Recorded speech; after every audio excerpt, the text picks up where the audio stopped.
Itu tantangan tuh sebenarnya medan sih sebenarnya, hanya medan karena aku harus membawa alat itu loh. Itu tantangannya sama untuk mendirect orang-orang yang takut dengan kamera.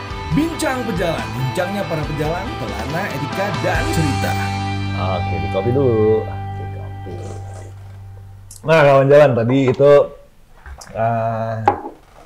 kita mau bertanya ke Mas Oki soal apa sih sebenarnya tantangan dan hambatan yang pernah dihadapi sama Mas Oki ketika ngomongin soal fotografi masuk desa ini. Ada nggak, Mas? Tantangan dan hambatan pasti ya, pasti ada. Kalau selama aku untuk motret kebenaran kan fotoku kan lebih ke foto ke travel ya sekarang ya. Itu foto perjalanan ya. Foto perjalanan. Itu tantangan itu sebenarnya medan sih sebenarnya, hanya medan karena aku harus membawa alat itu loh. Itu tantangannya sama untuk mendirect orang-orang yang takut dengan kamera. Kayak di Buton yang mata biru itu kan harus interaksi dulu. Nggak bisa langsung tak foto ya, nggak bisa. Mereka kan lari.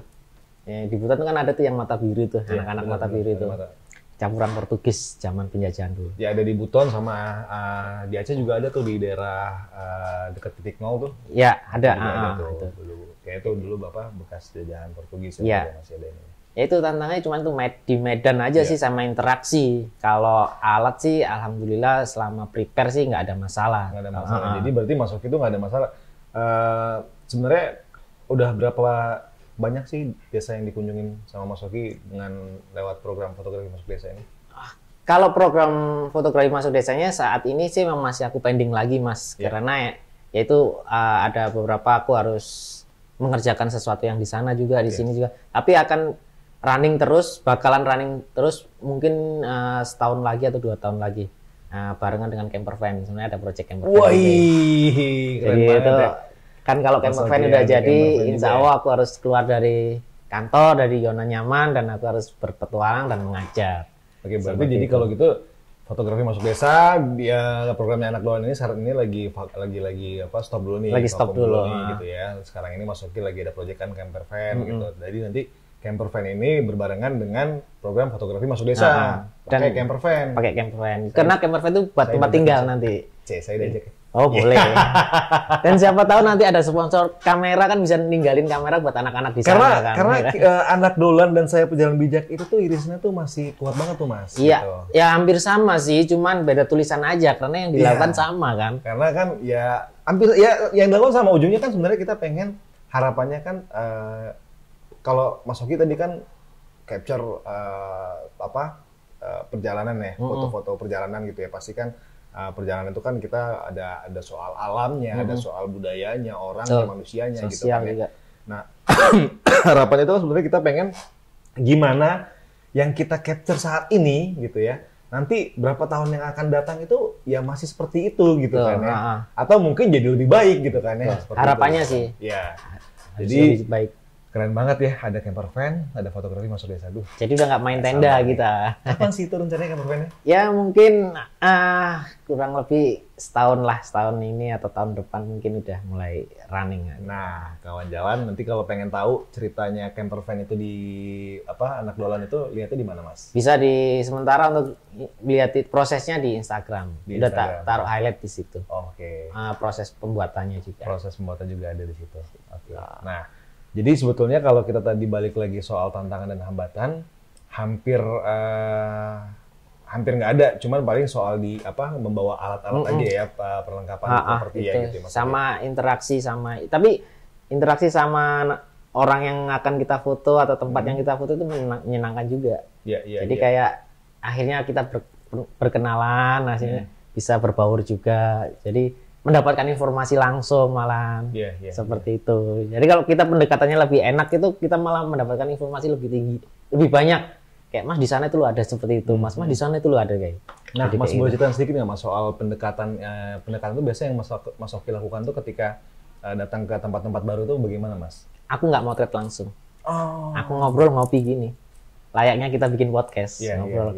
Chemistry-nya terjadi Bu. Aku boleh foto nggak ini? Mau dong, ini dipanggilin teman-temannya, udah foto. Sesimpel itu. Sesimpel itu ya. Karena jangan dipakai budaya langsung motret, karena mungkin ada orang yang suka, ada orang yang nggak suka. Kemarin kan udah terjadi. Ada Mas yang kayak gitu, yang datang langsung motret gitu. Banyak, masih banyak. Itu biasanya anak kota yang seperti aku bisa ngomong kayak gitu karena aku pernah jalan sama anak kota di Banda Neira, mereka seperti itu. Jadi mereka nyampe datang langsung ketemu objek, wah cakepnya apa langsung jepret, foto langsung video, ngevlog ini tanpa mereka nggak menghiraukan ini lo udah tua, ini lo ini. Kita harusnya ada apa sih kayak etika. Ada etika. Nah, itu salah satu pilar si Saya Pejalan Bijak juga itu, kelana, etika, cerita. Nah, gitu. harus itu harus di perjalanan itu etika itu harus, karena kita nggak tahu medannya ada apa. Kalau kita nggak punya etika, siapa tahu kalau kamu masuk Papua tiba-tiba ada yang slep, nah gitu kan ya. Kita nggak tahu. Jadi ya kawan jalan, sebetulnya tidak ada yang sulit ya. Balik lagi gimana kita membawa diri dan bagaimana kita bersikap. Karena etika itu kan soal sikap gitu ya. Menghargai kita, siapa nih lawan kita gitu kan ya. Itu hal yang perlu diperhatikan ketika kalian mau melakukan perjalanan gitu ya. Kalau seandainya mau itu mulus-mulus aja ya, salah satunya itu perhatikanlah etika saat kita melakukan perjalanan. Ya sesuai konsep ini, saya pejalan bijak. Saya pejalan bijak. Harus bijak emang untuk melakukan perjalanan itu, nggak ngasal. Nggak ngasal, keren banget ya Mas Oki. Nah Mas Oki, ini adalah yang terakhir pertanyaan dari kami.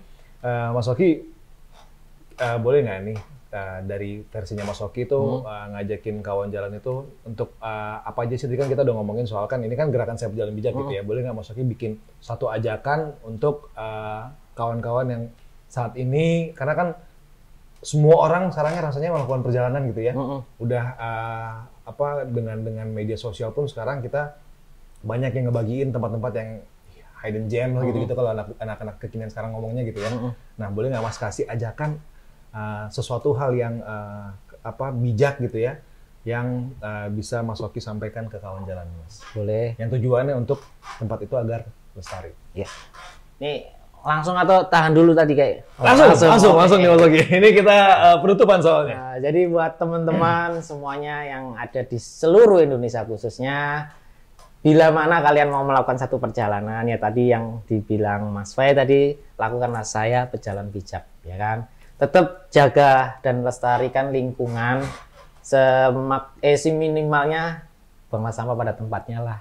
Itu hal yang paling udah jadi kudu tuh ya. Harus, wajib, dan itu harus gitu. Dan kurangi sampah plastik di mana-mana. Itu harus wajib itu, dan selalu ya kita yang tadi kita bilang, kita jaga etika di setiap perjalanan. Nggak hanya ketemu orang, ketemu pohon besar pun, ketemu satu tempat atau makam, itu harus banget, karena kita nggak tahu leluhur kita mungkin ada di situ. Betul. Ya kan, tetap jaga Indonesia lebih baik. Oke, baik kawan jalan, terima kasih banyak nih Mas Oki udah datang kemari. Buat kawan jalan yang mungkin punya usulan untuk narasumber siapa lagi yang akan kami undang, boleh tulis di kolom komentar. Dan buat kawan-kawan yang menonton konten ini, jangan lupa untuk like, lalu bagikan jika konten ini bermanfaat, dan jangan lupa untuk subscribe.